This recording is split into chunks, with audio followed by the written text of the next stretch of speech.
Welcome to Multiple Perspectives. This is your weekend view where we bring you the latest insights and trends in real estate investing. I'm Daniel Brereton. If you're listening to this podcast, you probably follow the markets. In the last week, we've seen a whipsaw in the major indexes, with the Nasdaq down Wednesday for the worst day in several years. Tech and megacaps appeared to be selling off, and small caps looked to be resilient, even rising. As real estate investors, we felt the effects of persistently high interest rates for the last couple of years.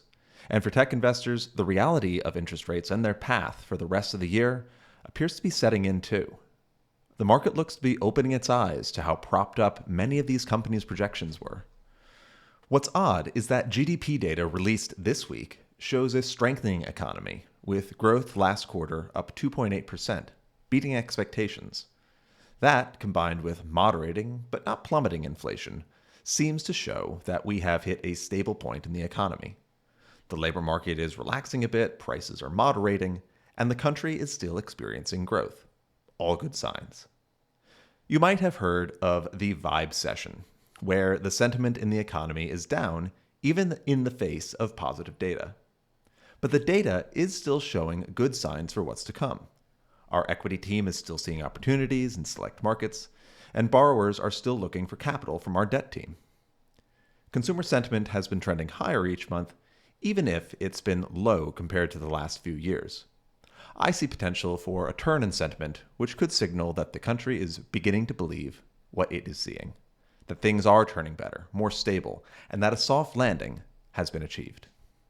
Still, it's important to take caution with your investment moves, as always. We have a few offerings available that we believe can benefit from current trends. These include a senior loan on a hotel in Washington, D.C., expected to benefit from the presidential election, an essential retail center in growing North Charleston, and a workforce housing complex in Houston, where popularity of the area benefits the lower cost units. If you're interested in learning more about any of our current offerings, visit our website at EquityMultiple.com or check the show notes. As always, you can contact us with any questions by emailing ir@EquityMultiple.com. Thanks for tuning in to Multiple Perspectives. Join us next time for more insights into the world of real estate investment. Have a great weekend.